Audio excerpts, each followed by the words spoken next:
Isang hukuman sa Pilipinas ang naghatol ng habambuhay na pagkakakulong kay Alice Guo, dating alkalde ng Bamban, Tarlac, matapos siyang mapatunayang guilty sa mabibigat na kaso ng human trafficking. Ang desisyon ng Pasig Regional Trial Court Branch 167 ay may kasama ring multang 2 milyong piso at obligasyong magbigay ng kabayaran sa mga biktima. Sa mga oras na sinabi ang hatol, naging malinaw na itinuturing ng hukuman na malaki ang responsibilidad ni Guo sa kabuuang operasyon. Si Guo, na tinatawag din sa ilang record bilang Guo Huaping, ay matagal nang nagsasabing siya ay Pilipino. Ngunit matapos ang fingerprint examination, sinabi ng mga autoridad na siya ay opisyal na nakilalang Chinese national. Dahil dito nagkaroon ng malaking tanong tungkol sa pagiging kwalipikado niya bilang alkalde mula 2022 hanggang sa kanyang pagkaalis sa pwesto noong kalagitnaan ng 2024. Sa mga oras na nilinaw ng mga investigador ang kanyang identidad, lumakas pa ang panawagan para muling busisiin ang kanyang mga naging aksyon habang nasa posisyon siya. Sentro ng kaso ang isang malawak na compound na bahagi ay pag-aari ni Guo. Ayon sa mga opisyal, ang lugar na ito ay ginamit bilang ilegal na pasilidad para sa online scam operations na itinago sa likod ng anyo ng gaming business. Sinabi ng mga investigador na daan-daang individual ang napilitang sumali sa mga mapanlinlang na gawain. Noong 2024, sa isang raid, natuklasan ang higit sa 700 tao mula sa iba't ibang bansa. Kabilang ang mga manggagawa mula Vietnam, Malaysia, Indonesia at iba pa na naroon sa loob ng compound. Sa mga oras na isinagawa ang operasyon, naging malinaw na sistematiko at malawak ang saklaw ng panggigipit.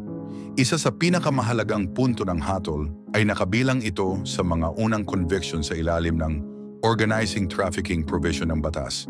Ibig sabihin, nakita ng hukuman na hindi lamang nakilahok si Guo, kundi siya ay may pangunahing papel sa pag-oorganisa ng pang-aabuso. Iginiit ng mga prosecutor na si Guo at iba pang opisyal ay ginamit ang compound upang mag-recruit at kontrolin ang mga manggagawang napilitang magpatakbo ng scam operations, kalimitang may banta ng pananakit o kaparusahan kapag hindi sumunod.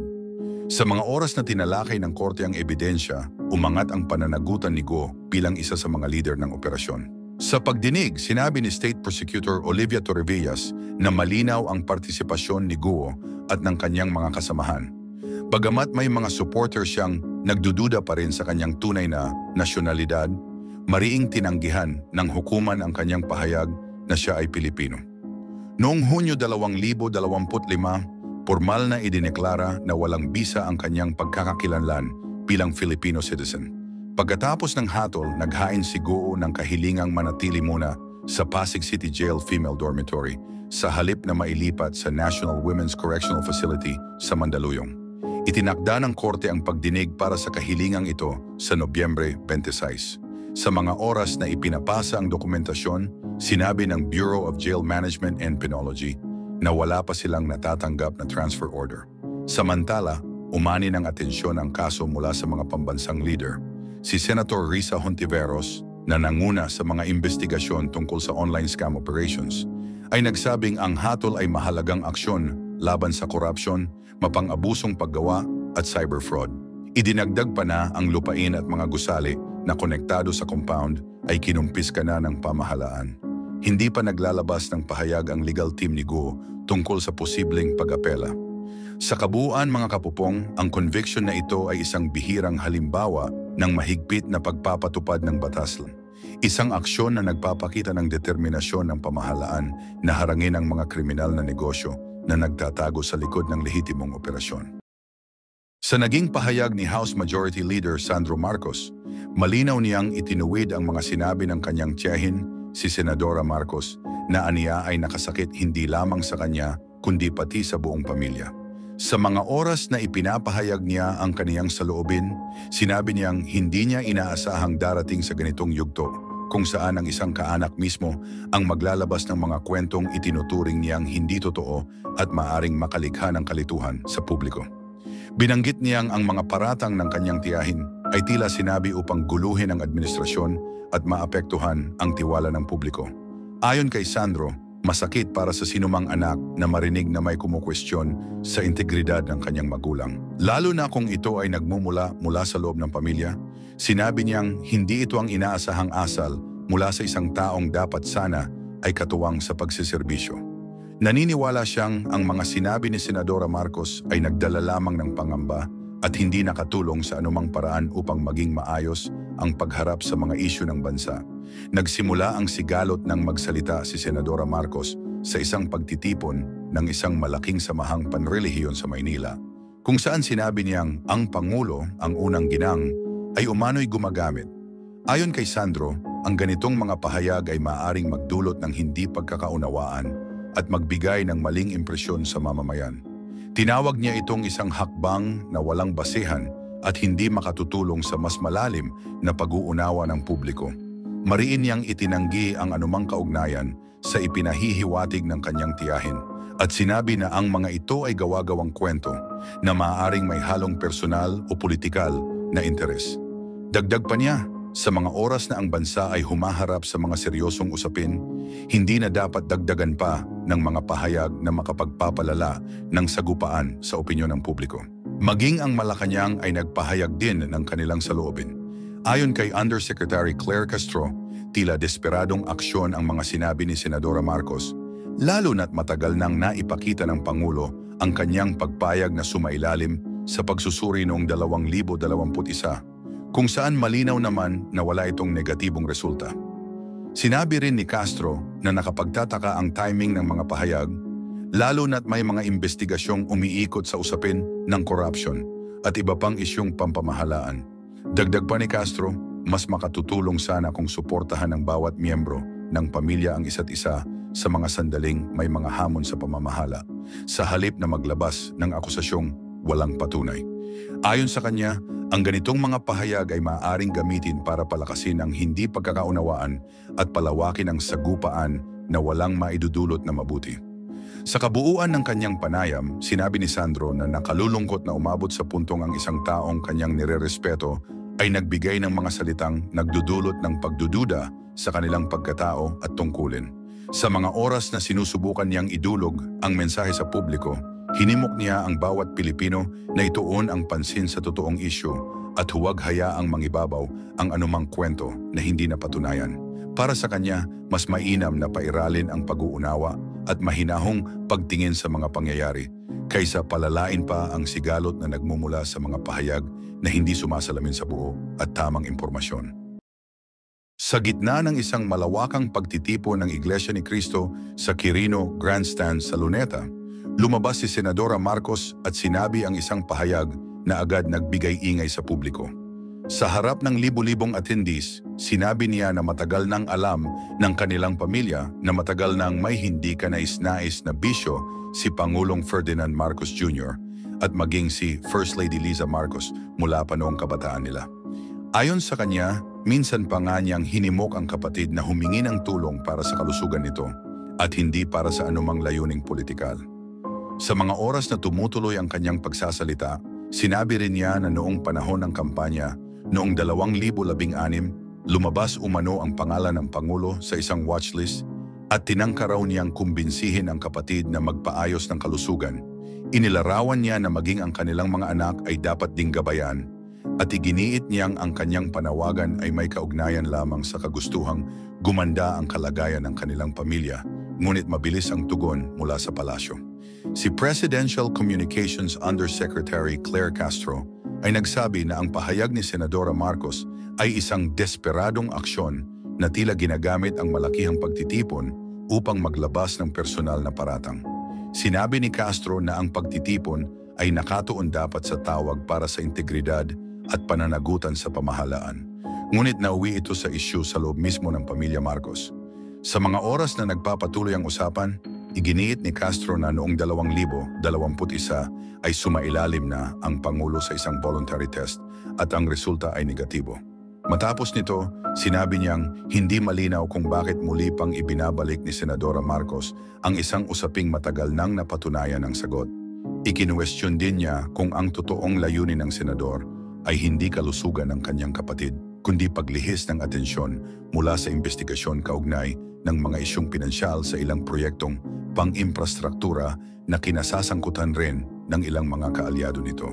Kasunod nito, sa isang vlog, sinabi ni Castro na ang mga paratang ng senador ay tila bahagi ng isang mas malawak na political actions. Hinimok niya si Senadora Marcos na tumulong sa paglilinaw ng isyu sa halip na maglabas ng hindi napatutunayang pahayag laban sa Pangulo. Samantala, nagtapos ng mas maaga ng isang araw ang malaking pagtitipon ng Iglesia ni Cristo. Ang 3 araw na aktibidad ay nagdala ng napakalaking bilang ng mga dumalo ayon sa mga organizer at umabot sa mahigit 250,000 katao pagdating ng gabi sa Luneta. Sabi ni Edwil Zabala, tagapagsalita ng grupo, nagawa na nila ang kanilang layunin, kaya hindi na kinailangan pang tapusin ang 3 buong araw. Sa mga oras na nagpapatuloy ang sitwasyon, sinabi ni Interior Secretary John Vic Remulla na sa kabuuan ay naging maayos ang unang araw ng pagtitipon at nanatiling alerto ang mga autoridad upang masiguro ang kaligtasan ng mga tao. Habang nagpapatuloy ang mga usapin tungkol sa pananagutan at pagiging bukas ng pamahalaan, ang pahayag ni Senadora Marcos ay nagdala ng bagong tensyon na may kinalaman sa kanilang sariling pamilya. Sa kabila ng lahat, nanindigan ang palasyo na walang batayan ng mga paratang at hiniling sa senador na iwasan ang pag-atake sa sariling kapatid at sa halip ay tumulong sa pagharap sa mga isyong kinakaharap ng bansa.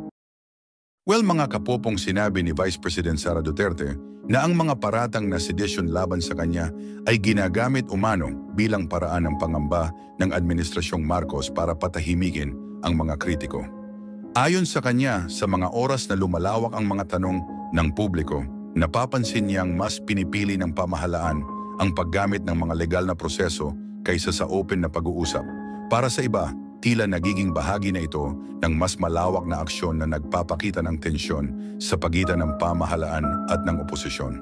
Anyway, nagdulot naman ng malakas na alon sa politika ang video ni Zaldico, kung saan sinabi niyang personal siyang nagdala ng mga suitcase na umano'y marong malaking halaga para kay President Ferdinand Marcos Jr. at kay Martin Romualdez. Iginiit niyang hindi ito personal na regalo, kundi bahagi ng isang plano na nag-ugat sa paglalagay umano ng mahigit 100 bilyong piso sa national budget, ayon daw sa utos ng ilang mataas na opisyal. Sa kanyang mga pahayag, sinabi niyang ang kanyang sariling staff at security aides ang naghatid ng mga bag sa ilang tahanan sa Forbes Park at maging sa Malacanang. Ngunit mabilis itong sinagot ng Malacanang. Tinawag nilang hearsay ang mga sinasabi ni Com at hinamon siyang umuwi sa bansa upang magbigay ng testimonyong may panunumpa. Ayon kay Presidential Communications Office Undersecretary Claire Castro, may ilang larawan na ipinakita ni Ko ang tila hindi tugma sa petsang sinasabi niya.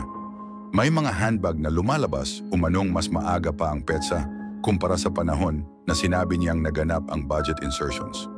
Dahil dito, nanawagan siya ng mas masusing investigasyon upang malaman kung saan nanggaling ang pera at upang patunayan ni Ko na hindi siya ang nakinabang dito. Si Martin Romualdez naman ay mariing tumanggi sa mga paratang. Sinabi niyang malinaw ang kanyang konsensya at wala umanong opisyal o contractor na makapagpapatunay na siya ay nakilahok sa anumang irregularidad. Hinikayat niya ang publiko na hintayin ang proseso sa Department of Justice at Office of the Ombudsman dahil aniya nananatili siyang may tiwala sa mga institusyong ito. Sa mga oras na lumalabas ang video at lumalakas ang reaksyon sa publiko, napansin ng ilang analysts na kapansin-pansin ang timing ng mga sinabi ni Com. Lalo na at naghahanda ang kanyang mga taga-suporta ng isang malaking rally na tinatawag nilang pagtitipon para sa transparency at accountability. Dahil dito, nagbigay ng paalala ang pamahalaan sa taumbayan na maging maingat sa pagtanggap ng impormasyon at huwag agad maniwala sa lahat ng nilalabas ni Zaldico. Anyway, mga kapupong, sa mga oras na nagpapatuloy ang kontrobersya, nananatiling nasa ibang bansa si Ko dahil sa health reasons. Subalit may ilang opisyal ng pamahalaan na nagtatanong kung bakit hindi siya umuuwi upang harapin ang mga alegasyon at maipakita ang ebidensyang sinasabi niya. Habang patuloy ang mga pahayag, ang paghihintay ng publiko ay lalo pang tumitindi. Nagtatanong kung ang lahat ng ito ay simula ng tunay na pagnanais para sa reforma o bahagi lamang ng isang stratehiya sa politika para malimutan ang tunay na ilang problema ng Pilipinas. Sa mga oras na lumitaw ang usapin tungkol sa pagkakahawig ni Sandro Marcos kay Gabriel Bongdasa, mabilis itong umikot sa social media at nagdulot ng matinding usapan. Isang online commentator ang nagtanong tungkol sa kanilang mistulang pagkakatulad at sinabi niyang hindi ito ginawa upang makasakit ng damdamin o magpakalat ng maling kwento. Gayunman, marami ang tumugon. May ilang nagsabing malinaw na mas nakuha ni Sandro ang mga katangian ng kanyang ina. Samantalang ang iba naman ay itinuring ang usapin bilang pagtatangkang ilihis ang atensyon mula sa mas seryosong issue sa politika. Wala namang matibay na ebidensyang sumusuporta sa naturang puna. Hindi rin ito pinagtibay ng mga pangunahing news outlet at ang naturang commentator ay kilala sa mga pagkakataong siya ay nauugnay sa mga gawaing naglilinaw ng maling direksyon sa publiko. Dahil dito, marami ang naniniwalang ang mga tanong ay bahagi lamang ng umiinit na palitan sa larangan ng politika. Sa gitna ng kontrobersya, sinabi ni Senadora Marcos na handa siyang sumailalim sa isang DNA test kung nais ni Sandro at ng kanyang panig. Ayon sa kanya, maaari rin nilang gamitin ang hair follicle test upang tuluyang masagot ang mga tanong. Ang pahayag niyang ito ay nagdagdag ng bagong tensyon sa kanilang pamilya, lalo na't hindi ito ang unang pagkakataon na may lumabas na alitan sa pagitan nila. Sa isa pang pagharap sa publiko, sinabi ni Senadora Marcos ang mas mabibigat niyang akusasyon laban sa unang pamilya, kabilang si President Marcos Jr. at si Sandro. Sinabi niyang matagal na siyang hindi nakakapag-usap sa kanyang kapatid dahil umano sa estado nito at sa impluwensya ng mga tao sa paligid niya. Gayunpaman, agad itong kinontra ng kampo ng Pangulo. Ayon sa isang tagapagsalita mula sa palasyo, maaaring magkaroon ng aksyon sa pamamagitan ng Department of Justice o ng Ombudsman upang tingnan ang bigat ng mga pahayag ng Senadora. Itinanggi naman ni Sandro ang sinabi ng kanyang tiyahin at iginiit niyang ang mga paratang ay hindi lamang hindi totoo kundi bahagi rin ng plano upang siraan sila at palakasin ang sariling posisyon sa politika. Sinabi niyang mas mainam sana na hindi na dinadamay ang pamilya sa mga patutsadang nagdudulot ng pagkakawatak-watak. Hindi rin bago ang mga lumulutang na tsismis tungkol mismo kay Senadora Marcos. Sa loob ng maraming dekada, may ilang nagsasabi na maaring siya raw ay anak ng dating alkalde ng Maynila na si Arsenio Lacson at hindi ng dating Pangulong Ferdinand Marcos Sr. May mga nagturong ang hugis ng kanyang chin at ilang katangian ng kanyang mukha ay kahawig umano ni Lacson. Subalit sa pagsusuri ng ilang historiador at political observers, sinabi nilang maliit ang posibilidad nito dahil ikinasal sina Imelda Romualdez at Marcos Sr. noong early 1954 at isinilang ang senadora noong late 1955.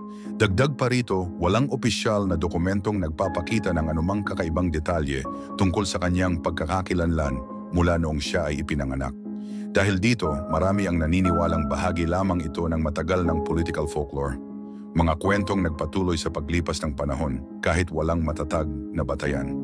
Sa huli ang magkakapatong na espekulasyon, mga personal na patutsada at mga matagal ng kwento ay nagiging bahagi ng mas malawak na larawan ng politika sa bansa.